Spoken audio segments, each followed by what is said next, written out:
Bismillahirrahmanirrahim. Ialah gambaran di akhirat.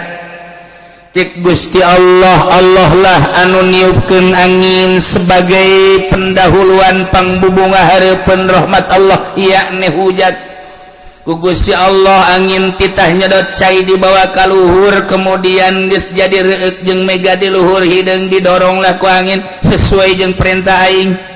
Cak Kangjeng Nabi sesuai jeung perintah Gusti Allah. Didinyalah di daerah-daerah anu tandus Allah ngahujanan suqnahu libaladim mayyitin. Sanggeusna turun hujan Gusti Allah Maha Kawasa, fa anzalna bihil ma'a fa akhrajna bihi min kulli samarat. Daerah nu tandus ge nampung cai hujan, kemudian jarara ditatangkalan boro-boro anu dipelak nu teu dipelak jadi kawasan teh Gusti Allah sangat kawasa. Cak Ibnu Razin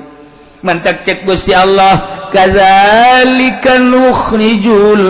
mauta, kitu keneh sakumaha hujan diturunkeun ka taneuh anu tandus, kemudian ku Gusti Allah sanggeusna diturunkeun dijadikeun bubuahan-bubuahan tina tatangkalan-tatangkalan. Nukhrijul mauta, kami nu agung ngaluarkeun, kaula nu agung ngaluarkeun ka jelema-jelema nu geus pararaeh, nu paehna di leuweung, nu paehna di laut, nu paehna di kota, nu paehna di kubur di kampung, nu paehna di mana bae, anu kabawa ku angin beak kahandap dedeleuan urang mah tabrakan kapal, tabrakan kareta, hancur. Nu di kitu beuteung buaya, anu di beteng maung dan lain sebagainya. Nukhrijul mauta, ku kaula nu agung dikaluarkeun dihirupan deui. Cek Gusti Allah. Cek Ibnu Razin carana kumaha Gusti, ieu teh sanggeusna kiamat Gusti Allah teh nurunkeun hujan salila 40 peuting. Allah teh nurunkeun hujan heula breg, ternyata horenganan hujan lain sahujan-hujana, horenganan maul hayat bentukna kos cai mani. Tidinya pansakal ardu, bareulah kuburan geus eueuh laut tarita. Zaman engke mah eueuh gunung rata. Sanggeusna ku Gusti Allah dihujanan maul hayat bentukna kos cai mani. Tidinya lah bakal bareula, sanggeusna bareula arasuk deui ka tulang-tulang nu aya di kuburan-kuburan nu aya di mana-mana. Tidinya langsung malaletek sakumaha kos toge culcal anu tatadina acak-acakan nu sukuna di masyrik, anu suku sabelahna di magrib. Ku Gusti Allah Maha Kawasa sanggeusna diturunan hujan teh dihijikeun deui ka dinya blek ngahiji deui. Atuh tatadinya dibeulem cara Buddha cara Hindu geus ajur, didinya dihijikeun deui ku Gusti Allah plek cal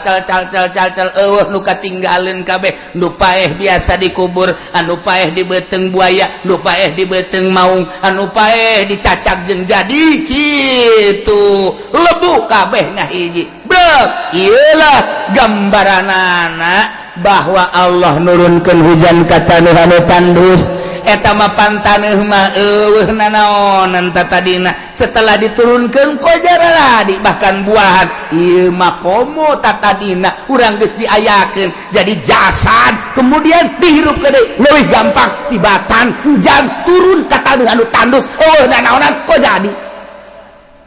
Kadzalika nukhrijul mauta, kitulah Gusti Allah ngaluar-luarkeun jelema anu pararaeh, barang culcal hararudang kabeh wabeh ngagro. Kumaha ngagrona? Mambasana mimar kodina. Woi, sanu ngahudangkeun urang ti kuburan? Sanya nadahum, Gusti Allah nyeluk olu kabehan ngadarengekeun sanggeusna ngomong mambasana mimar qadina. ai prakaya suara hadza ma wa'adar rahman wa sadaqal mursalun. Kurang surat Yasin dibaca ngan kulantaran teu nyaho dibaca bae kurang. Orenganan eta teh engke bakal dipraktekeunana ketika urang hudang ti kuburan rata kuburan teh kabeh ngaromong membasana mimbar kodina soh anu ngahudangkeun urang ti kubur aya suara engke teu puguh di mana-manana urang ngadenge hadza ilah hararudang ieu hadza ilah hararudang ieu ieulah nu dijanjikeun ku pangeran ma wa'adar rahman yo wa sadaqal mursalun nu baheula nyaritakeun bakal aya alam mahsyar ieu kuari bener para rasul tinggal urang anu yakin iman ka Allah iman ka Rasulullah sumuhun na'am ya Allah na'am ya Allah kabeh ngaromong muhun Gusti tinggal si Ahok culak cileuk si Ahok Bill Clinton George Bush bangsa culak cileuk wadinya kafir si Tegwan culak cileuk kabeh si siang-siang maling seng kabeh culak cileuk urang mana Gusti sumuhun abdi iman ka Gusti sok dibaca ayat ieu teh ku abdi iraha aing ngariung tapi abdi sok marah mun haju teu menang berkat nah ieu dipraktekkeun hadza ma wa'adar rahman wa sadaqal mursal. Ieu teh lamun cek ahli bilagah mah termasuk kana tasbih ngan ieu teh tasbihna tasbih tamsiliyah panjang dongengna urang mun nyaritakeun tasbih lantaran tasbih aya tasbih mursal aya tasbih mujmal aya tasbih mursal mujmal aya tasbih balik aya tasbih tamsiliyah lu teu mondok mah moal nyaho cak aing moal ja aing nu ngaji hese mantak santri haju parohoan deh asal ngadenge bojah heueuh poho ieulah nu kos kieu ngaranna tasbih tamsiliyah sok bisa dijadikeun pribahasa tasbih tamsiliyah mah lamun di alfiah mah sok aya tah nyaritakeun anu kaduhung teh anu kaduhung baheula henteu bebeneran kok kuari jadi kaduhung baheula keur mondok aing henteu nyaan kuari dijadikeun ustad ka dieu hese ka ditu hese kaduhung makan tilok teh heula panderi kecuali tukang beca mah kaduhung teh heula can kaharti kan terus yang mau dikarti di mana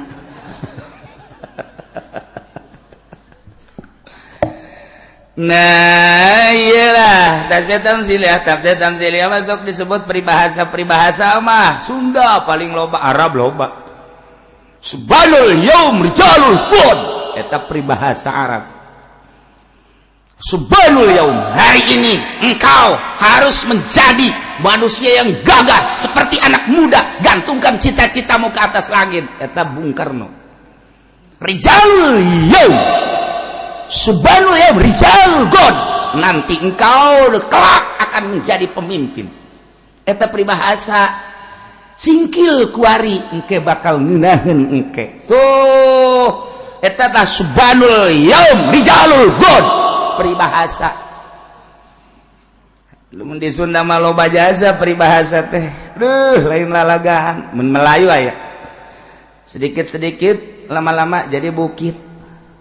naon eta hulu sia sia mah geus can ngarti geus seuri sedikit demi sedikit teh bapak urang sacek jadi hulu sia jadi gede oh jaheuh nya salah sia lain kitu sia mah ge eta na bae nu inget ya bapak sia teh henteu janggung jadi sia sacek sapeting kuari jadi segede sia ditimbang teh bode 70 kilo baheula na saeutik ban eta lah sedikit lama-lama jadi sia lain kitu salah tah mah saya mah nu ingetna nu salah bae kan cikaracak ninggang batu laun-laun jadi legok nah eta peribahasa samudaya aya deui peribahasa Sunda mah ambalaya loba jasa pacikrak ngalawan merak waduh pacikrak ngalawan merak mah pacikrak mah sapira manuk pacikrak ngalawan merak kajenteng di puasaan 7 mulu dia moal menang sia katiku kumaha ulah lamun urang jadi jelema leutik ayu ngahareupan jelema gede maning ulah dilawan sama cek urang Sunda mah pacikrak ngalawan merak sia ngana modal sia kokosodan eta pacikrak ngalawan merak insyaallah kemenuk merak teh aku kuncungan emang kuncungna anyar atuh tiba heula tah mah cek urang Banten mah dia mah teu nyaho kuncungna emang nang meuli lain merak mah tiba heula kayak kuncungan asli berarti kuncungna sia bapak cikrak ulah dilawan waduh budak kadu ketemu kadu je eta pan eta kadu ketemu kadu eta segala sarua beuh budak pariuk manggih ka kepas loba tah di Sunda mah budak ulah-ulahna naon sireum ge budak ai katincak-tincak teh mangegel eta peribahasa ulah kieu di mana sireum katincak ngegel beuh paeh sia mah teh nyaho peribahasa wal masalatu gayar no masyaallah na ieu ge sarua bae Gusti Allah teh nganamsilkeun supaya kaharti ku urang ulah-ulah urang dihirupan deui ku Gusti Allah sabada maut tanah geus rata kemudian ku Gusti Allah diturunan maul hayat dihujanan sadunya anu bentukna kos cai mani dihudangkeun kemudian cal-cal okos toge kalaluar haju ngomong membahasana mimma raqadina hadza ma wa'adar rahman wa sadaqal mursalun tah tadi ditamsilkeun ku Gusti Allah sakumaha kaula nu agung teh ngahirupkeun bumi anu tandus sabada katanduna satadunda katandusanana sabara taun mah aju ku kaula diturunan cai tina cai eta terus ngayem haju jararadi bubuahan berbagai bubuahan bisa dinikmati teh bubuahan teh nah kadzalika nukhrijul mauta kitu keneh kaula ge bakal ngahudang-hudangkeun jelema anu geus parareh minal ardi ti kuburan masing-masing ku kaula wa nafsu wa man amana ba'suhum dihudangkeun deui ihyan dihirupkeun fil yaumil akhir engke di akhir eta teh kakawasan kaula ngahudangkeun jelema nu tadina geus aya haju paeh haju dihudangkeun deui dihirupkeun deui leuwih gampang tibatan ngajadikeun kajadian nu tadina sama sakali Allah ngumpulkeun seluruh para rasul dipinta pertanggungan jawab kumaha baheula waktu di dunia menyampaikan risalahna sempurna atau tidak sesuai apa henteu bahkan lain bae para rasul nu bakal ditanya ku Gusti Allah para aulia Allah para ulama anu dibere amanat ku Gusti Allah ilmu sebagai warasatul anbiya digunakan kumaha eta ilmuna waktu di dunia nyampeikeunana saat mana jeung kumaha rakyat mah tepati sabaraha di BAP na jaga di yaumul kiamat tapi nu berstatus ustad kiai ialah lantaran nyana sebagai warasatul anbiya sebagai penerus para nabi maka ditanya engke kiai diberi ilmu sia ku aing andai kata sia ku aing teh diberi ilmu bodoh sia lantaran ku aing dititipan ilmu pinter sia dijuluki sia sebagai warasatul anbiya diomong ku jelema mama dibejakeun dina disebut ku jelema sia teh abuya ku batur di kiai-kiai sia teh di ustad-ustad sampai di mana sia nyampekeun amanatna jeung kumaha niat pagawean jeung tingkah sia ngeri urang mun inget kadinya Gusti Allah nu agung bakal ditanya ke urang teh bagaimana ilmu sia abdi pake ngabagahan ngaji beda tahun. Oh, aya catatanna di malaikat. Ngomong siap. Ayo. Asana mah abi ai dakwah teh meureun ai 30 tahun mah aya. Ka mana bae? Keliling. Mimiti di daerah abdi bae aju melebar ka Serang ka Pandeglang, Karangkas, ka gunung, kudu itu terus bae.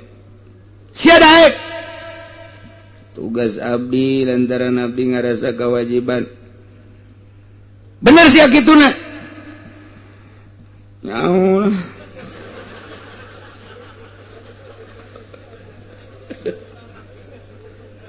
Aduh. Niat sia kumaha niat. Oh iya niat mah jawab dia doang sorangan jero hati jasana niat nama ko lempeng teh. Naon lempengna? Nyampaikeun amanat. Jeung naon deui? Ampur. Yang beli mobil ongkoh. Aduh izin jasa gitu urang. Kalau sok merenung begitu izin ya waduh aing ka izinan asana aing ka izinan ya. Aing ka isinan ya. Ajun mantak embung ge tadi ondang teh. Si isinan yang kayak, aduh di kiai-kiai ku batur. Wah, bahaya. Naon deui coba sia? Agaan ngaji deui abdi make kitab, aya make aya henteu. Naon deui? Pernah kampanye. Kampanye naon? Golkar. Aduh. Iya bahaya guys ya. Sia ngahayu-hayu Golkar teh, iya sia ngahayu-hayu negara ban. Nyawa sia bahwa di Golkar teh rusak jasa. Nyawan teh sia. Nah, abdi nek api-api teh nyawa bae. Tolol sia. Tah, iya urang lamun di sidang kos kitu. Sia mah lain kudu kikituanan jak malaikat. Nyampaikeun rukun salat bae rukun wudu puasa zakat haji tugas sia geus sia mah kelola eta bae an abdi teh bagian daripada negara abdi cicing di negara Indonesia ajo atuh abdi peduli ajo abdi kampanye di Golkar di dinya maksud sia bener dek kaluhurkeun negara isi nabi ngomongna ayo pernah diberi motor abdi teh jadi berat asana naon deui jangjina mendek mobil henteu mobil nama sial tak Golkar ya na dirinya kene kecerekanan Golkar Masya Allah orang teh bakal kos kitu izin biasa di luar tugas-tugas orang siga peduli padahal mah horenganan aya di balik kepedulian orang muatan-muatan nafsu ieu nu bakal dibongkar nu bakal diebrehkeun ke segede atom segede sieur bakal dibukakeun niatan-niatan urang komo pagawean nu jelas mah izin jasa ge urang ya Allah ya Rabbi Gusti wa may ya'mal mithqala dzarratin syarran yarah wa may ya'mal mithqala dzarratin khairan yarah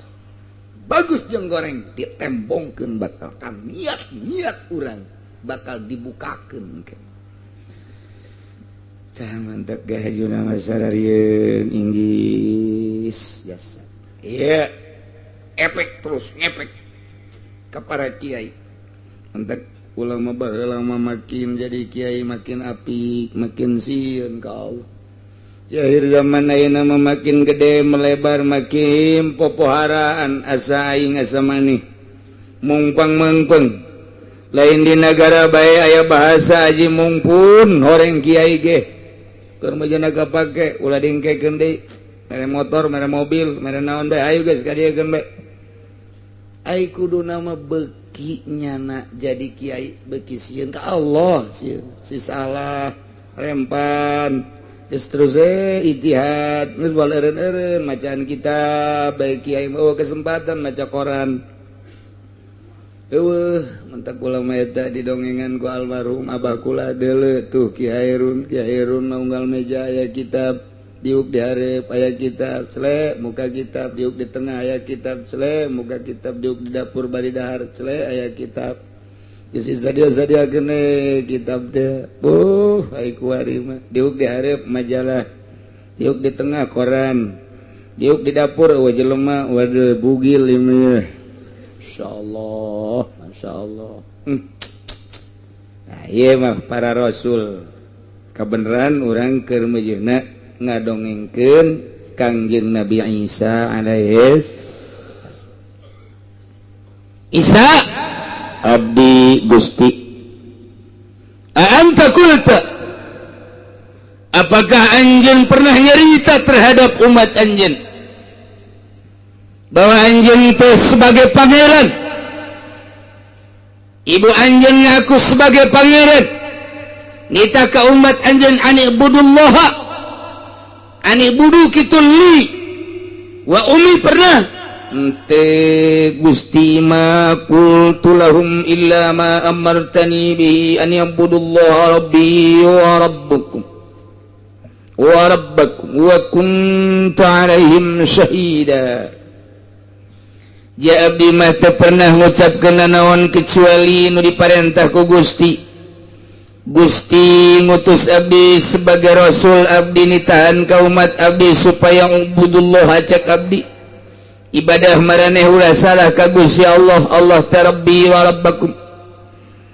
tapi geuning umat kaula mangeranan ka kaula ku sademeh kula dibere mukjizat ku Gusti anu luar biasa nyangakeun sadaya-daya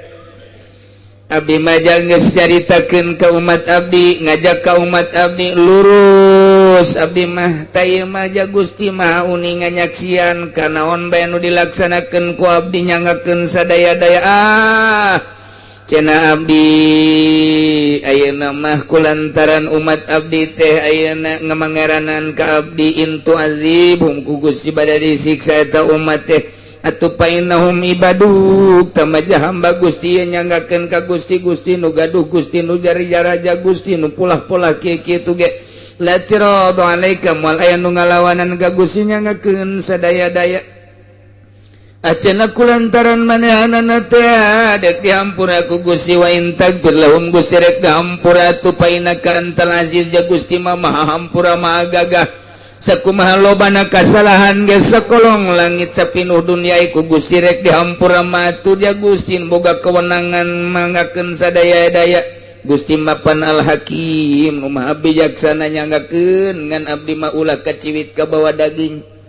abdi mah ulah disakompet daunkeun jeung masyarakat abdi lantaran abdi manita teh sesuai jeung parentah Gusti mah uning mangga nyanggakeun nu mentek cek Gusti Allah galallah cek Gusti Allah gas Isa dipanggil teh supaya masyarakat anjeun supaya umat anjeun nyahoeun bahwa nyana gedebul buat bohong nyana ngomong bahwa anjeun teh nitahan sebagai pangeran bukti nyata anjeun pan henteu nyana ngomong bahwa Bunda Maria sebagai pangeran nitahan nyembah ka Maria bukti aja kenakan teh ku umat anjeun teh bahwa anjeun teh teu pernah ngajakan nyembah ka anjeun sumuhun Gusti tah dek dijelaskeun ku ari cek Gusti Allah nu baheula sombong nu baheula sok ngeranan ka aing secara tunggal endahan dibareng-barengkeun jeung anjeun jeung emak anjeun naon aing dibarengkeun kitu teh hayang aing cek Gusti Allah baheula sombong sok alerginya na lamun neuleuh masjid jana badeuk nyeunan gereja bae kuari deuleukeun kuari aing pangeran secara mutlak hadza yaumu yanfa'us shadiqina sidquhum poe ieu poe kiamat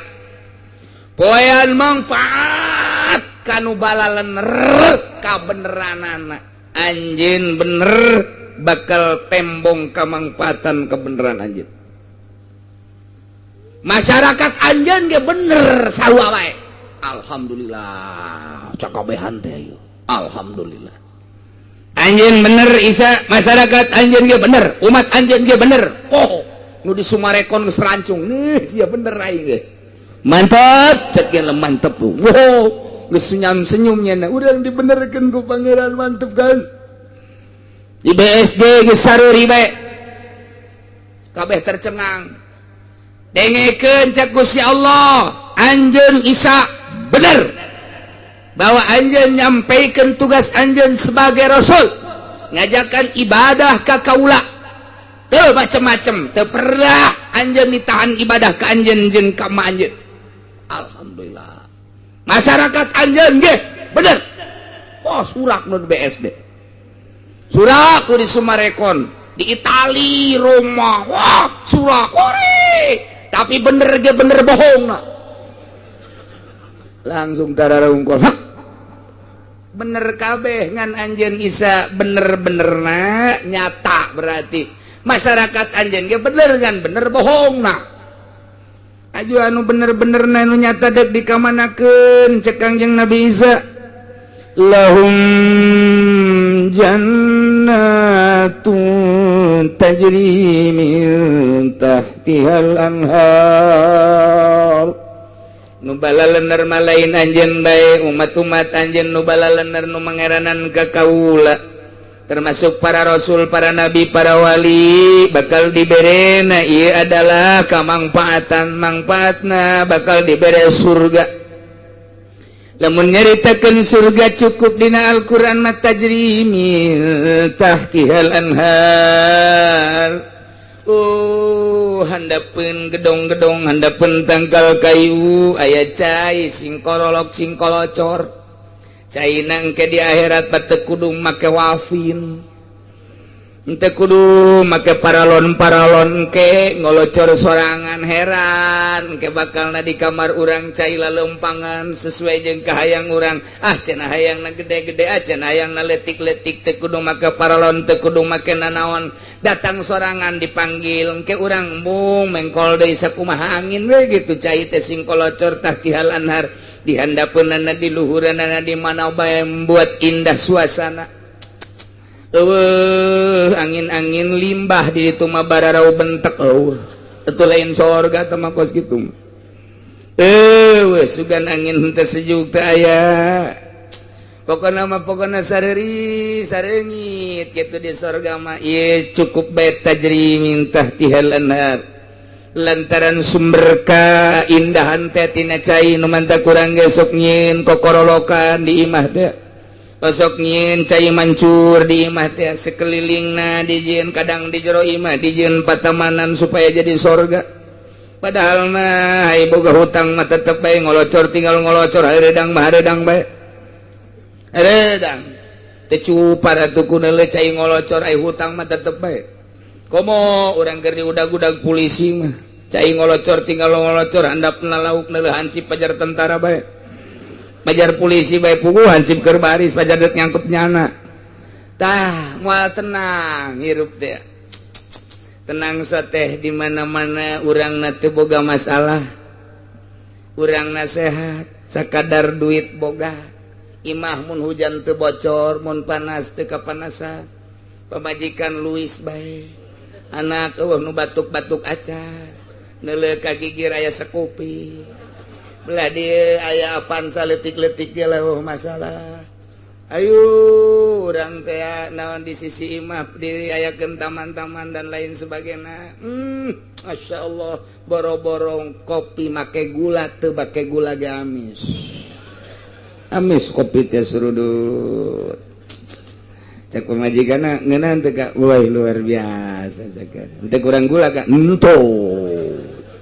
cek pemajikanna edan teh naon salah ge aing jatuh di gulaan ku aing tapi suasana ngeunah tapi coba orang boga hutang begitu hujan gede leutik boro gede leutik ngecelakan unggal kamar aya majikan bengek anak bararatu kabeh motor Bugatti lu dicokot kabeh ku showroom aduh kehujanan kayu mau bisa masak neuleuh kapang beasan beasa eueuh isuk-isuk udang teu mandi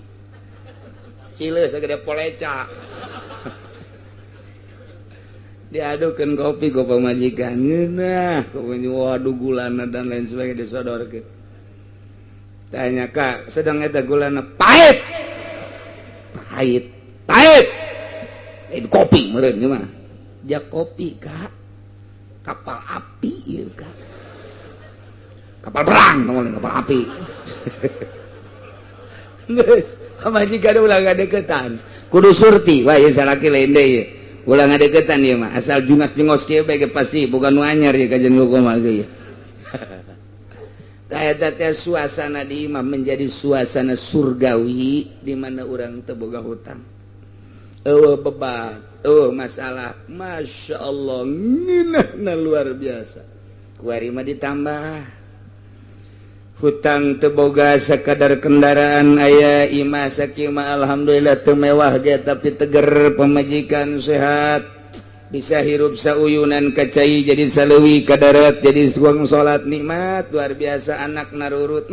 isuk-isuk langsung salat duha Allahu akbar penting tadi salat tahajud subuh berjamaah duh Masya Allah beres ngopi bebeja ke pemajikanna ulah di teangannya kakarek namakeun Al-Quran Masya Allah ieu mah dunia akhirat Rabbana atina fid dunya wa fil akhirati Fatimah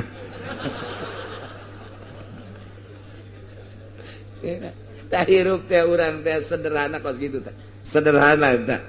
ngaranna nikmat jasa Masya Allah komo ai ningkat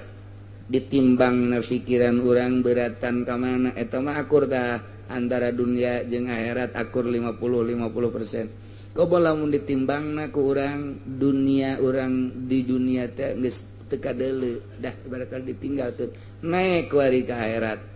jadi naik ke 60% beratan ka akhirat teh urang waduh tah geus lain deui nges lain deh naik deh 70% Masya Allah beki indah kasih eta teh indah urang teh nikmat ngeunaheun kadeleuna ngeunaheun eueuh masalah jasa sebagus teu nganggap ka dunia teh sapentingna bae dunia sakadar jang dahar jang nginum sakadar kendaraan sapentingna bae hatena mah geus berat ka alam itu beuh bakal nikmat urang ngobrol jeung nyana ngeunaheun orang ngobrol gana ieu mamang teu kamu mah hanteu lah rek daon atuh jam nganikmati nu aya ge jasana moal bae ge sasyukuran ka Gusti Allah cenah aya teh wah imah cenah ieu dagang ti jurug susuk-susuk ge kieu bae ja ieu tita kusaha ngomongna ge geus lain deui atuh geus eueureunana mending ibadah bae kieu yeuh ibadah itu teu dahar mah sejagenna atuh adi nu aya ge mun di dahar jeung moal beak sejagenna lah akur emang ngobrol jeung sia atuh sabodo sejagenna teh tinggalkeun tah geus tenang sorana ngeunah ribet malah aya jelema teh ribet kalkulasikeun baheula urut dagang ieu kuari umur aing geus mendekati 60 tahun toko geus boga mobil geus ala kadarna aya lah aing geus eureunnan bae usaha paling deuk ka Allah bae nu aya ku aing disumbang-sumbangkeun pake masjid, pake majelis salih, pake pondok pesantren. Duh. Itu mah geus mantep jasa geus. Masya Allah. Babanyikanana isuk-isuk ka bangunna cerah amat. Alhamdulillah nyakanya. Lah kula mah kieu bae cak pamajikanna. Harta loba. Aju kula geus kolot muriangan wis dikawin deui mah masalahna. Ini yang aku tunggu.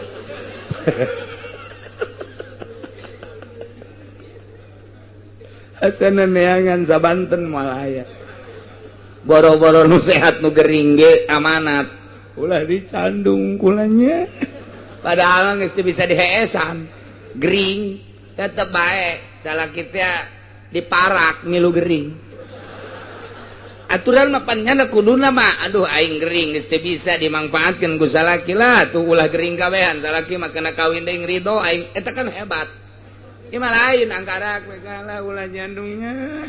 Kuku geus 5 bulan teh sare jeung pamajikan. Nya kumaha coba? Aju kabehan ngaromong ulah nyandung ke nya beuki gering. Atuh beuki gering kabehan. Cak salakina geus urang gering berjamaah. Tak eta tadi tuduh-tuduhkeun kitu ge cak pamajikan teu kadenge teh ngaji nu eta mah tetep teu kadenge mun nya nang ke ngobrol tadi kadenge sia ngaji naonnya tadi surahan kiai teh tafsir henteu kula teu kadenge sial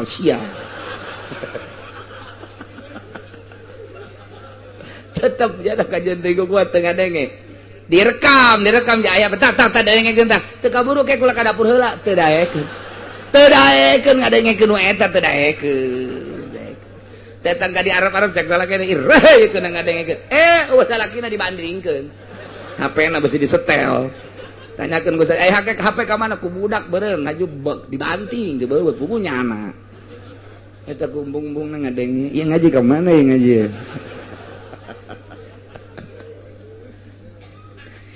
cek Gusti Allah ada poe ieu ya na poe ieu teh poe kiamat yaumu yanfa'u shadiqina sidquhum poean manfaat benerna jelema nu balenger kabeh poean anu bahaya benerna nu bohong kabeh di mana bohongna benar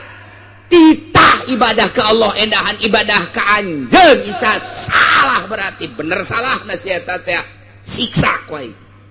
atuh geus teu bisa daya teu bisa upaya cek Gusti Allah anjeun salamet isa lantaran sesuai jeung parentahan kaula salamet anjeun mah isa tapi masyarakat anjeun nu mah hiwa ti anjeun ngahaki ka anjeun kita ngaibadahan ka aing ku sia isa ku anjeun isa tapi ternyata ibadahna ka sia pan sia mah makhluk aing pan sia mah hamba aing rasul aing ku sadumeh dibere mukjizat leuwih ti batur endahan di pangeranan bener bohong na si eta teh siksa ku aing deuleu tuh neraka geus ngagebrah neraka naon eta ngagebrah aya hurung teh apa macem-macem di Sunda mah aya hurung ruhak aya hurung ngalentit tah eta ngalentit ya damar diletikeun ngalentit ngaranna ngentit ngalentit tah eta leutik tah mantap nu leutik-leutik mah bangsa tititan lah pokona mah tuh kabeladeuna tuh gede hurung aya ngagebrah luar biasa tah mah geus pohara aja ngagebrah ngaranna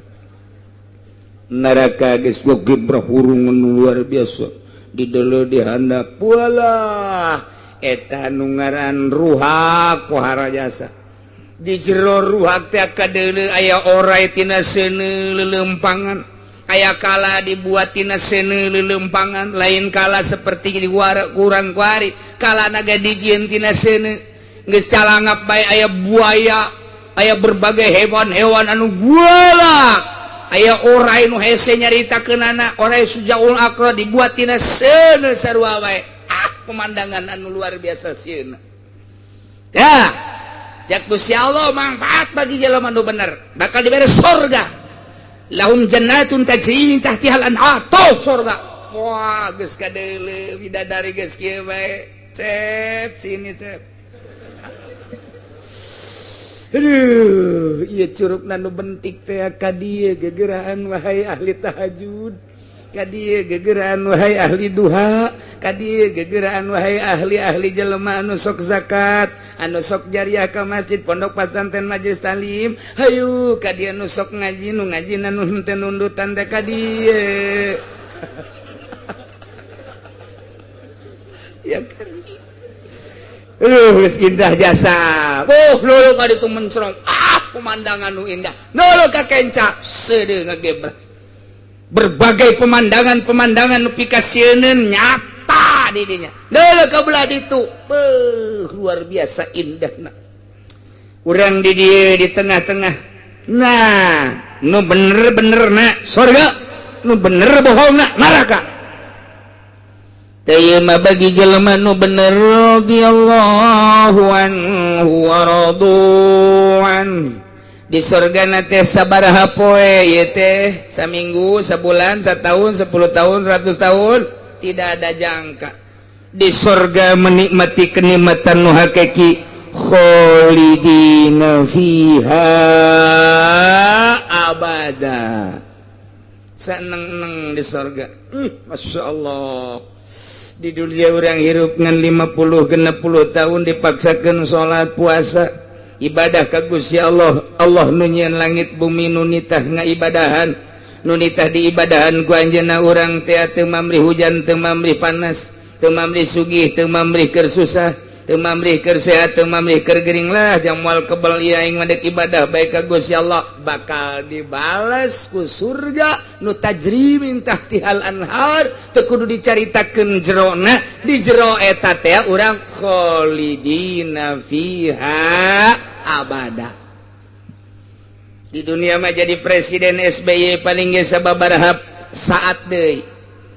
Kamari ieu terpilih Pak Ismet Iskandar kuari geus di penghujung tinggal salengkaheun deui. Gubernur sanajan kukumaha ge hasil jerih payah nyogok dan lain sebagainya paling 2 periode. Dan lain sebagainya nu nyata bae Soeharto anu sekian puluh tahun nyana menduduki RI 1 Japaeh. Komo Gus Dur manyasakeun jasa paeh kene. Sarua bae kabeh ge maranaot jadi raja di dunia kumaha aing bae batur lolos tangkepan aing mah ulah pan aing maraja bisa bae di dunia mah hukum buatan manusia ieu sabodo. Penting ge tanggung jawab di akhirat. Nu jelas jadi rajana sakedeung. Jadi raja kuari mah kula mah sekup terkecil. Naon sia jadi raja naon RT? Lain raja gua RT mah. Tetep raja. Isi nih mah ngadenge raja ke RT mah. Tetep bae rajanya na. Yayana naon lapor ke RT. Raja terkecil RT. Masyarakat lagi ngan ge 2,5. Naik lurah raja aya waktuna. Kuari nyana duit keur loba jabatan keur aya kabeh rarasaan teh asa nu aing. Wilayah teh asa nu aing. Siap. Dek dahar kumaha aing, dek mabok kumaha aing, dek awe kumaha aing. Segae mangga bae tama urusan dirina engke tanggung jawab di hareupeun Allah tapi aya waktuna. Camat aya waktuna, bupati aya waktuna, kabeh aya waktuna. Tah henteu pakota patula patali jeung jabatan aing ngajanu sugih ieu dek kumaha aing bae. Isuk aing dahar di Inggris, sore di Paris, sabar sia.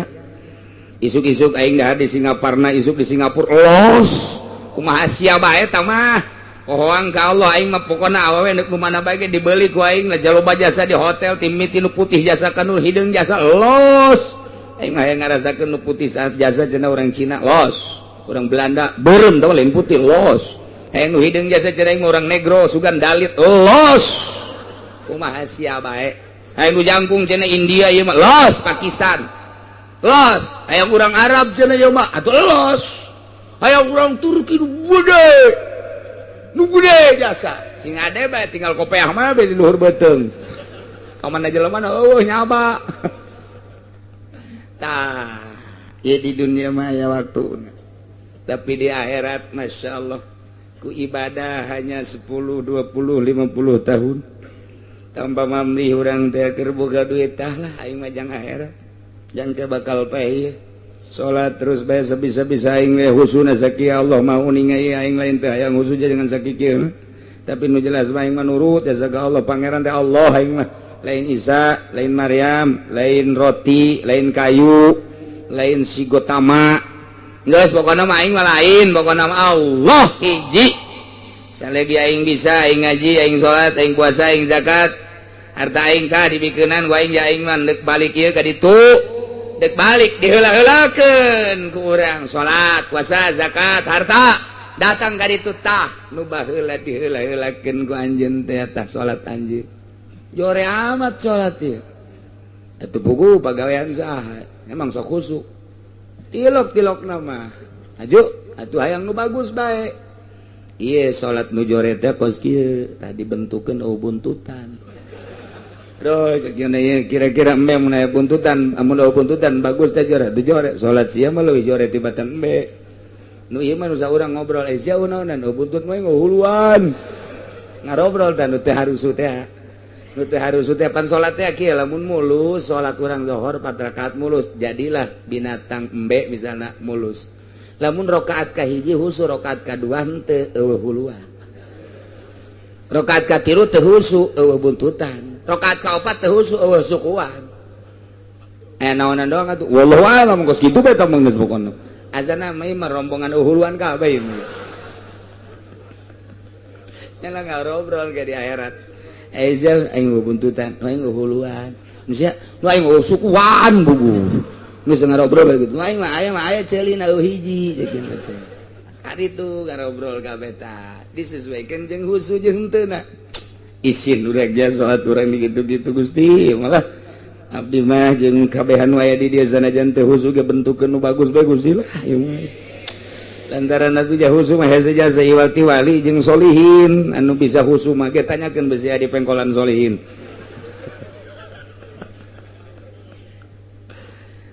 di surga urang menikmati lain satahun 2 tahun lain saperiode 2 periode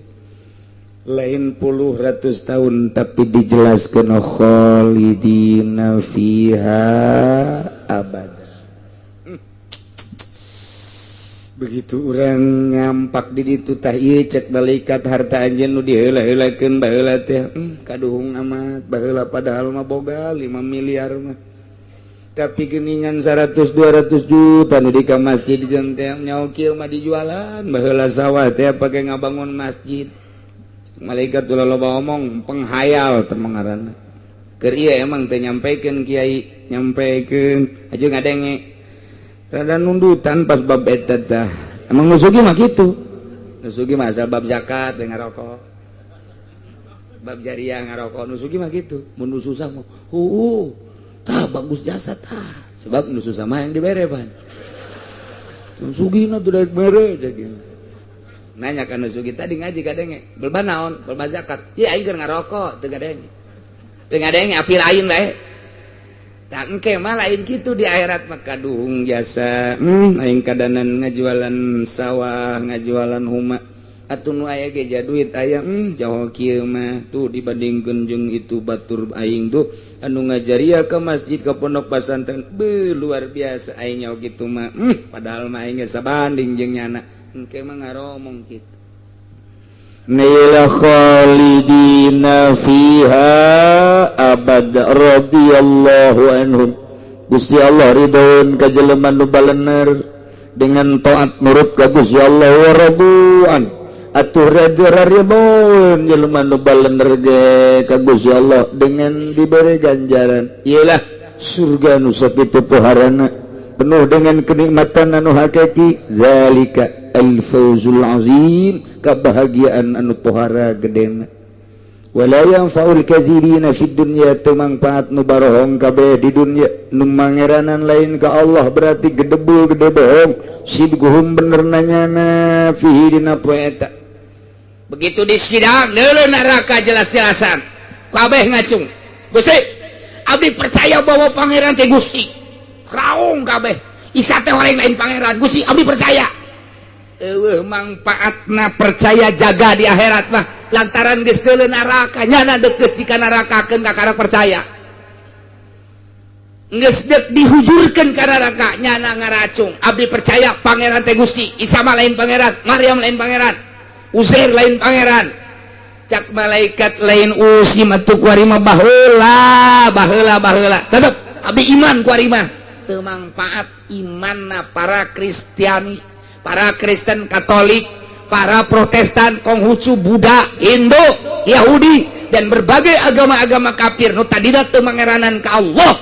percayanya na pangeran teh Allah ketika meuleuh sicaan, la yanfa'u,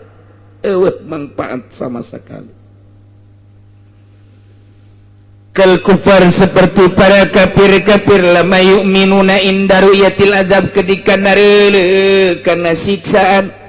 Nyana di dunia kakarak iman manfaat napan urang makuari ka sorga can neuleuh boro neuleuh ngambeugeun teu ka neraka encan neuleuh urang mah encan ngambeugeun teu tapi pan urang mah percaya kana ucapan Kangjeng Nabi urang Kangjeng Nabi Muhammad sallallahu alaihi wasallam teu kabarengan urang jeung Kangjeng Nabi dilanjutkan ku para sahabat dilanjutkan ku tabiin atba tabiin kuari datang ka umur sakieu urang tahun sakieu kiai-kiai nyaritakeun aya sorga aya neraka lamun lain hidayah ti Gusti Allah deuk percaya kumaha jagaib Allah maha gaib dada melanana sorga jeung neraka gaib di jero kuburan bakal aya naimul qabri azabul qabri gaib tapi kunaon tuh urang percaya nang saya tak percaya nang nu bogaana Allah subhanahu wa ta'ala diberi percaya sote lantaran urang dek disalamatkeun dek dijadikeun penghuni sorga sakitu bae urang iman ka Allah percaya maha gaib Allah mah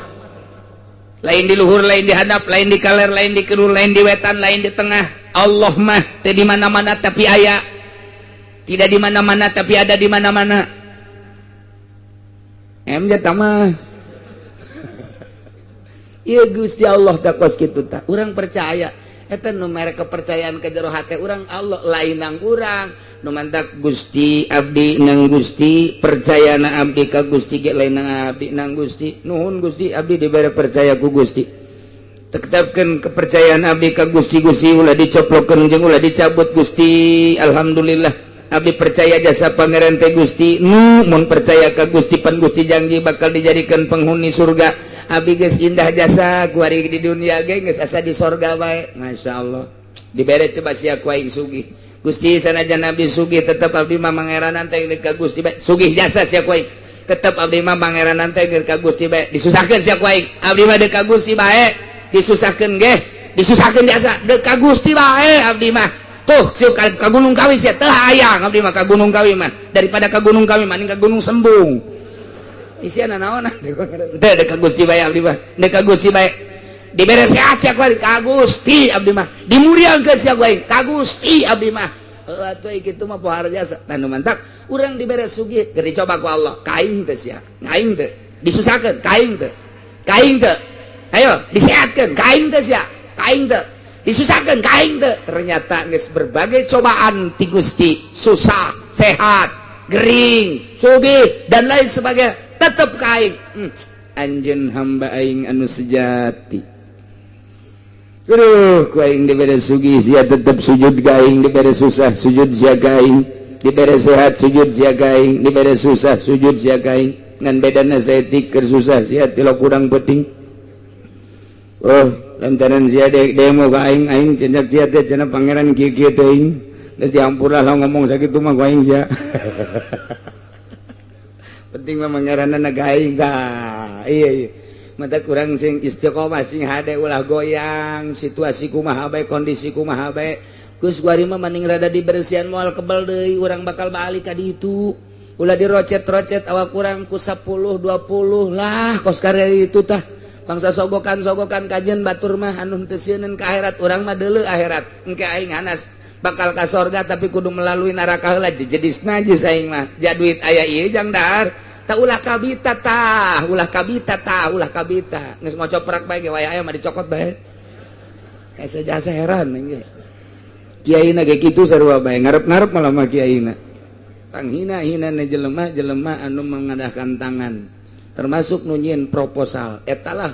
pang azamun nadzulan pang gede-gedena manusia hinana adalah jelema anu osok daek mengadahkan tangan menta termasuk nyin proposal kiai nu sok nyin proposal menta sumbangan ka pemerintah terhina di dunia